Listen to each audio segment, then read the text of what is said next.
इनकी कृपा से हमको भक्ति की कृपा प्राप्त हुई। प्रार्थना करते हैं वृंदा देवी से कि वृंदाय तुलसी देव्याय प्रियाय केशवस्य च कृष्ण भक्ति पद देवी सत्य करते हैं। तो ये वही भक्ति प्रदायिनी वृंदा देवी है। वो संपूर्ण विश्व में, संपूर्ण संसार में वृक्ष के रूप में विराजती है, पौधे के रूप में विराजती है, लेकिन यहाँ आप उनका साक्षात दर्शन करें। ग्रंथों में ऐसी मानता है, नंदगांव से 1.5 मील दूर पश्चिम दिशा में श्री तुलसी महारानी विराजमान है। तो ठीक नंदगांव से 1.5 मील की दूरी पे आप श्री तुलसी महारानी का दर्शन करें। और यहीं से ही श्री गोविंद की, राधा रानी की लीलाओं का प्लानिंग होता है। क्यों? क्योंकि ब्रज की राजा रानी है राधा कृष्ण, और ब्रज की अध्यक्षा है, ब्रज की मैनेजर है वृंदा देवी तुलसी महारानी, जो डेली 8 जगह श्री श्यामा श्याम सुंदर रोज अपनी लीला करते हैं। उन लीलाओं का प्लानिंग कौन करती है? वृंदा देवी।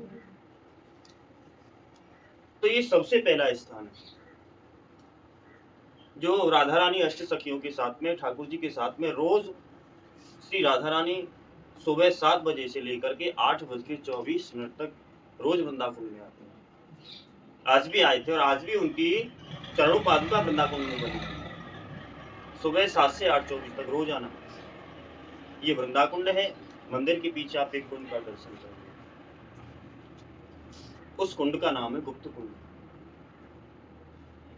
और उस गुप्त कुंड में वृंदा देवी बहुत सुंदर कमल के कुंड का निर्माण करती है। उसके सेंटर में राधा कृष्ण, फिर अष्ट सखियां ललिता, विशाखा, तुंग विद्या, सुदेवी, रंग देवी, चंपकलता, इंदुलेखा, प्रिंसिपल, और उनको वृंदा देवी सेवा प्रदान करती है कि कौन गोपी किस कलर का ड्रेस पहनेगी, कौन नृत्य करेगी, कौन गायन करेगी, कौन वादन करेगी, कौन ठाकुर जी श्री जी का श्रृंगार करेगी, कौन उनको भोग लगाएगी। ये सारा अरेंजमेंट वृंदा देवी तुलसी महारानी का होगा। रोज आना डेली, और अलग अलग प्रकार से जो 8 जगह जो लीला होती हैं, उन लीलाओं में अलग अलग प्रकार से सब जगह वृंदा देवी व्यवस्था करती है।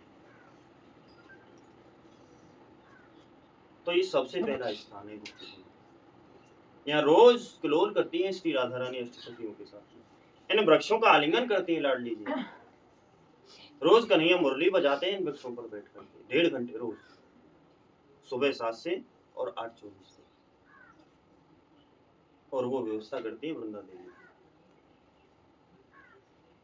आप उनकी कृपा से ब्रज में आए, उन्होंने आपको प्रेरणा दी, वो आपका चिंतन करती हैं।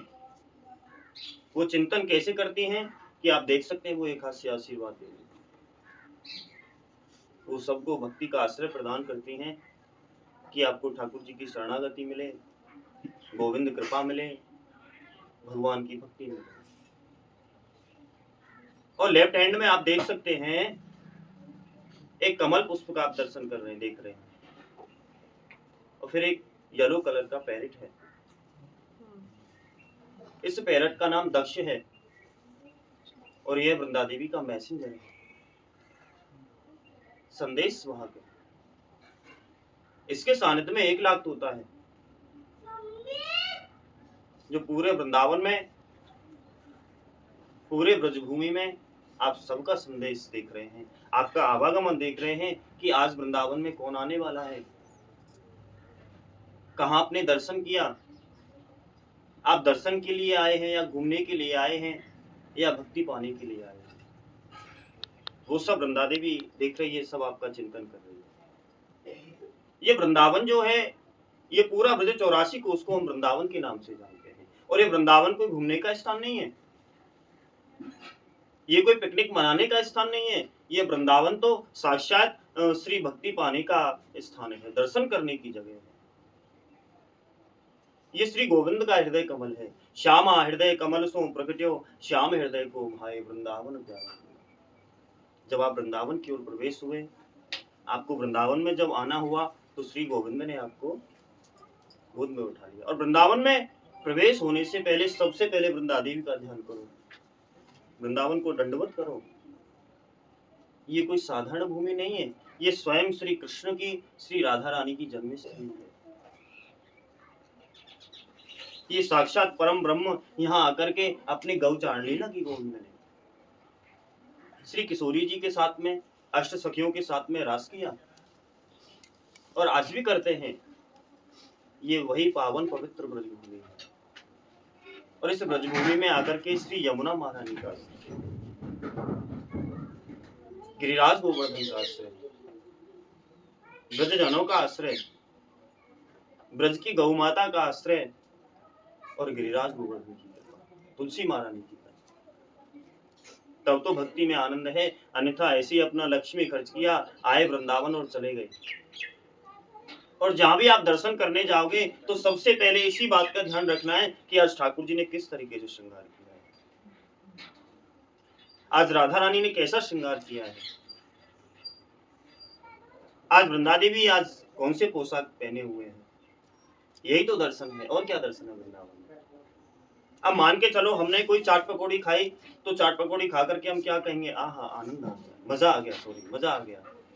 और हम कहीं भी मंदिर में जाएंगे और मंदिर का जब दर्शन करेंगे, ठाकुर जी का मुखारविंद देखेंगे, तो क्या कहेंगे, आनंद आ गया। तो वृंदावन में आकर के क्या मजा लेकर के जाना है, आनंद लेकर के जाना है, आनंद लेके जाना है। तो वही आनंद यदि वृंदावन में आपको लेना है तो गोविंद नाम चिंतन करो, हरे कृष्ण नाम महामंत्र का गुणगान करो, तो वृंदावन में आने का फायदा है, नहीं तो सब बेकार है।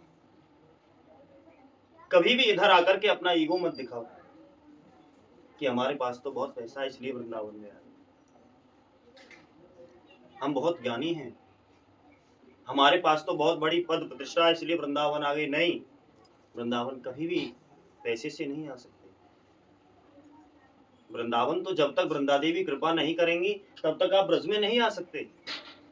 जब तक वो आपको प्रेरणा नहीं देंगी, जब उनको जब सालों साल जब आप प्रार्थना करेंगे कि हे वृंदा देवी, हे श्री राधा रानी, आप हमको वृंदावन बुला लो, कैसे भी हमको शरणागति दे दो, कैसे भी वृंदावन आ जाए।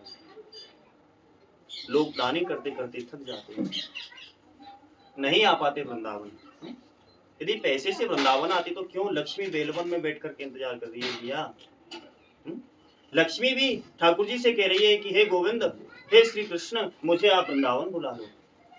तो गोविंद कह रहे हैं कि नहीं लक्ष्मी, इधर वैभव का प्रवेश नहीं है, ऐश्वर्य का प्रवेश नहीं है, इधर तो माधुर्य का प्रवेश है, प्रेम का प्रवेश है। ठाकुर जी स्वयं कह रहे हैं कि मैं तो भाव का भूखा हूं भैया, मुझे जो भाव से जो प्रेम से स्मरण करेगा मैं तो उसका हूं।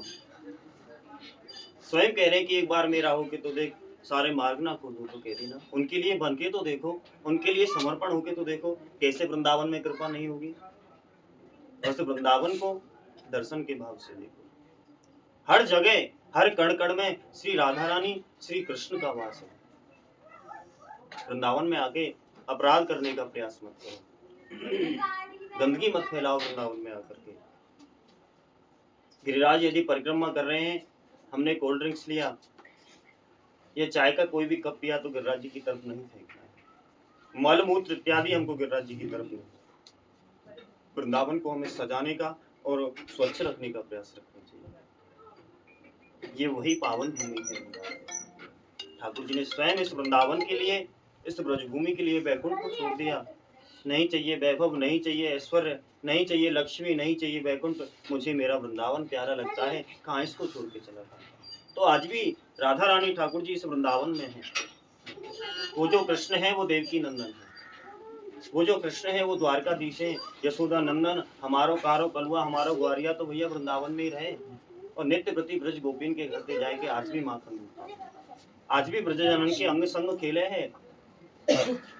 जिसकी उंगली मात्र हिलाने से ये सब दुनिया झुकती है, उसको कह रहे हैं कि कन्हैया घोड़ा बनियो, लाला घोड़ा बन जा, कन्हैया तेरी पीठ पे हम झूलेंगे। कन्हैया, ब्रज गोपियां लाला से मजाक करती हैं, कहती है कि कन्हैया मैया ने तो को माखन ना दियो, थोड़ी ब्रज लीलाओं को भी मिक्सिंग करेंगे। तो को मैया ने माखन ना दियो, कारे कलुआ दारी के तो को मैया ने डांट के भगा दिया। नाच के दिखा दे तब माखन मिले वो। तो सब जग नाचे मेरी मोह माया में, गोपी पकड़ न चले। ये सब संसार उनके लिए भटका हुआ फिरता है। उसको कह रही है कि कारे कलुआ नाच के दिखा, कभी गुलचा मार दिया, कभी कान पकड़ लिया, तेने माखन की चोरी करी, आज तो दारी की तू पकड़ में आएगा, चल तू मेरी गैया को चराए खिला। तो ठाकुर जी गैया चराते इस वृंदावन में, ब्रज गोपियों के घर से जा जा करके माखन की चोरी करते, ब्रज गोपियां नचाती गोविंद को। तो मेरा यही कहने का वक्तव्य है, मैं इसलिए आपको कह रहा हूं। तो ठाकुर जी के लिए सबसे बड़ी भक्ति है तो प्रेम, उनके लिए प्रेम समर्पण करो, उनके लिए भाव समर्पण करो, और वही भाव और प्रेम समर्पण करने वाली, भक्ति देने वाली ये बैठी है आपके साथ। यहाँ साक्षात आज भी श्री तुलसी महारानी विराजमान है, आज भी आपको देख रही है वृंदा देवी, और अपनी फाइल को इनके चरणों में लगाओ और मांगो कि वृंदाय तुलसी देव्याय प्रियाय कृष्ण राज कवि गोस्वामी कहते हैं, मोरे विलास विलास कुंज नयन हरि वो सदा युगल रूप राशि, तुलसी कृष्ण प्रेयसी। मोरे विलास मेरी अभिलाषा है। हम किनसे कर रहे हैं अभिलाषा? वृंदा देवी से। विलास कुंज दियोवास, कहाँ है विलास कुंज? जहां आप बैठे ये विलास कुंज है, ये ब्रज वृंदावन विलास कुंज है, जहां 8 जगह जो युगल जोड़ी जो रोजाना अहिर्निश अपनी लीला करते हैं, वही विलास कुंज है। विलास कुंज दियोवास नयन हरि वो सदा, जो हमारे जो नयन कमल हैं, जो हमारे जो नेत्र जो आपने दिए हैं, उस युगल छवि का हमको दर्शन हो जाए वृंदा देवी। तुलसी कृष्ण प्रेयसी नमो नमः। हे तुलसी महारानी, हे कृष्ण प्रेयसी, ये हम आपसे कृपा चाहते हैं। तो वो कृपा यही कर सकती है, इनसे प्रार्थना करो और प्रार्थना प्रार्थना करो तुलसी महारानी से कि हे वृंदा देवी, हे तुलसी महारानी, हम आपकी शरण में आए हैं, हम आपकी शरण में आए हैं। हमसे जाने अनजाने में कोई भूल हुई हो, हमसे कोई गलती हुई हो, हे माँ उसको आप क्षमा करें और हमको आप भक्ति प्रदान करें। तो यही भाव आप तुलसी महारानी के लिए समर्पण होके जाओ, इधर विनम्र होके जाओ, ब्रज की रज का आश्रय लेके जाओ। बस यही कृपा देने वाली वो वृंदा देवी तुलसी महारानी है। और बोलिए वृंदावन बिहारी लाल की जय, बिहारी लाल की जय। आप सभी भक्तों का स्वागत है, वृंदाकुंड में आते रहिए। वृंदा